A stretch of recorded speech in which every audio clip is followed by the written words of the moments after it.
Hey guys, so we're back again with one more graphite pencil review. This is another common pencil that I see my students come into the studio with, and so I wanted to try them out. It's really helpful for me to know what type of pencil brand you're using, because oftentimes I'll say, okay, now we need a harder pencil, and I'll get out something like an HB.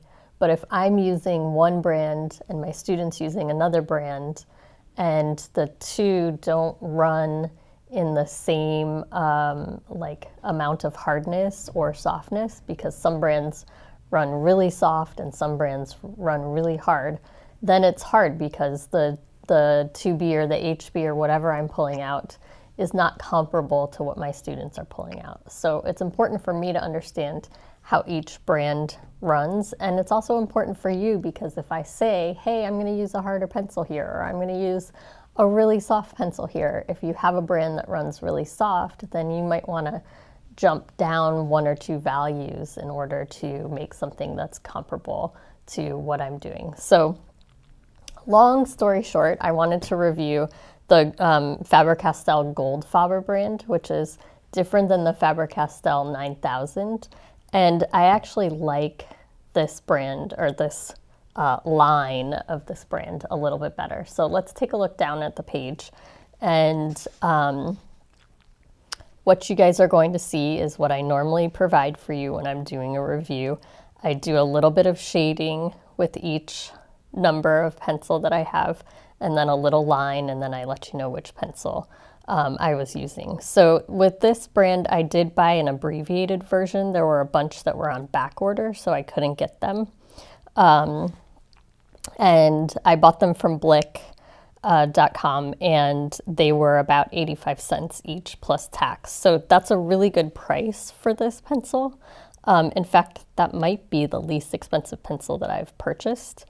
And you'll see that I bought a 6B, a 4B, a 2B, a B, an HB, an H, and a 2H. Now, I'm not seeing that much of a difference between the 6B and the HB, to be honest. And then there's a big jump between the H and the 2H. So those get so much lighter than the HB.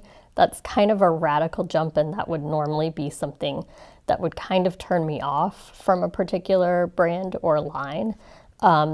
So I do think that that is a little bit problematic here. However, what I found was that the HB and the 6B range, all of those in between, they were just relatively useful. So I was able to kind of grab any one of them and do some shading, and I could grab any one of the two harder ones and do a little bit of outlining, and they worked for me. So I didn't see a whole lot of variation between the different pencils. Maybe if I had managed to get the 3B and the 5B, I would have seen a little bit more of a range. It's hard to tell. And then I drew a pair like I normally do. Let's move this one out of the way so you can see it a little bit better. And I drew it on a softer off-white paper, and I used the 6B as usual, and it was fine.